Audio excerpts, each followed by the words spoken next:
High above Romania, June 23, 1944. The 97th Bombardment Group is on its way to strike vital German oil targets. Before they even reach the target, the sky erupts. Bf-109s swarm the formation, tearing into the bombers from every angle. Two B-17s beside Opisonia fall in flames within seconds. But the fighters aren't finished. They peel away, only to guide German flak guns straight onto the incoming bombers. Inside Opisonia, 25-year-old bombardier David Kingsley crouches over his bomb site. Flak is so thick, the crew later said, you could walk on it. Smoke blankets the ground. The plane is shaking violently, but Kingsley stays locked on target. A direct hit slams into the B-17, one engine gone. Fuel tank ripped open, but Kingsley releases the bombs and the pilot, Lieutenant Edwin Anderson, hauls the wounded aircraft away on its three remaining engines.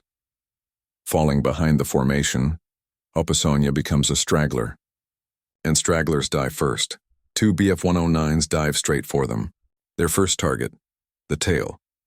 Sergeant Michael Sullivan fires back desperately until shell fragments tear into him and destroy his intercom. Injured and unable to fight, he drags himself forward. Kingsley immediately takes off Sullivan's parachute harness, treats his wounds, and stops the bleeding. But things get worse fast.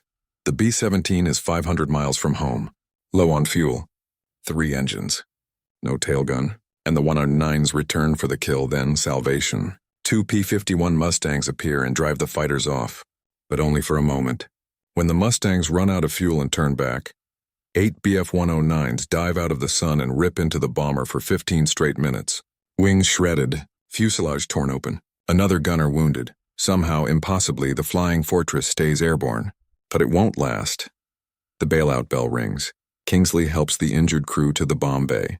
When he reaches Sullivan, his parachute harness is missing. Kingsley doesn't hesitate. He takes off his own harness and straps it onto Sullivan, carrying him to the open bomb bay. Kingsley tells him to pull the ripcord when he's clear. Sullivan later said, "He looked at me with no fear in his eyes at all. He knew what was coming." The last thing the crew sees is Kingsley standing alone on the bomb bay catwalk. Moments later, the B-17 crashes into the Romanian countryside.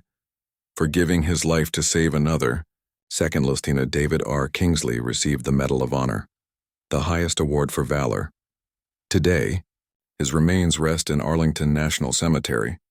A memorial of his crash site still stands in Romania, and the Oregon Air National Guard proudly named Kingsley Field after him.